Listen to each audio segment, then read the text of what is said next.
pleasure today to be here with our 5-time world champion in freestyle windsurfing, Gollito, and Max Rowe, and we're going to talk a little bit about our freestyle range for 2014.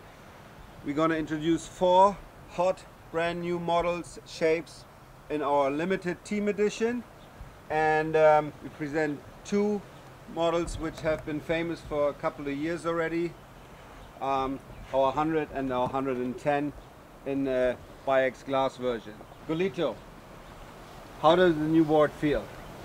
Yeah, the board feels really good, more concentrated in the water, really fast for the move, really easy to get higher and landing the move with more control, and yeah, it's good for light wind and strong wind.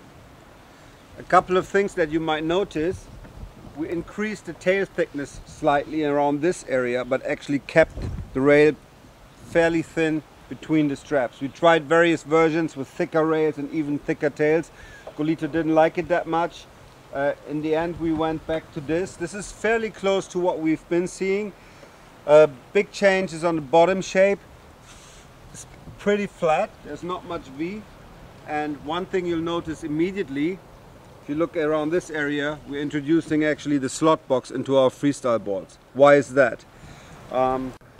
Well, one main reason is that you want to stand with your foot straps pretty much over the fin. A power box wouldn't allow that because you get problems with the screws. US box is too big, so we decided, since we're using fairly small fins nowadays on the freestyle boards, to use the slot box. Very convenient, it's very light too. This is a Inegra carbon deck sandwich. Super light, the boards. I had the chance to try these new shapes now for the first time during the photo shoot. Gollito was involved during the whole R&D process, so he knew already what he had to expect. So, but tell us a little bit how they felt when you used them the first time. Yeah, I've been loving the new shapes. I especially like how much faster they are to our previous model, and also I'm getting a lot more pop during my moves as well. Sounds great. One thing you might notice, we had on the previous version, we had like sort of a double rail in the tail. What we actually did on this board, we kept like a conservative deck, but built the double rail into the deck pad. So you can see that you get the same feature, but it's actually more smooth around this area. So this is a new feature. The team edition skate is really the board you want to compete on. That's what Gollito and Max, what these guys use in the competition. But we're aware of the fact that there's people that love freestyle but might not necessarily want such a radical board. That's why we kept 2 of our most proven freestyle shapes over the years actually in the range. It's the Skate 100 and the 110. Can you give us a quick overview how they compare to the team edition, Max? Okay, so yeah, the BIX glass version is great, especially for anyone learning freestyle.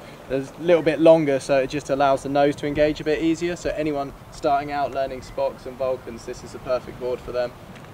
Both skates feature actually a very quick rocker line, because that's essential. When we started developing the skates together with Gollito's way back, he asked me, hey, make me a board with the quickest rocker line we have. And we actually started making boards with the rocker of the Hawk, which we knew was a very quick board.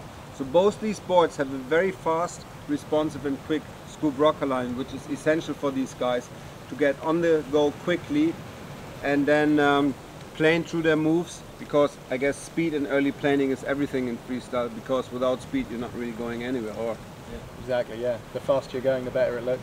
Yeah.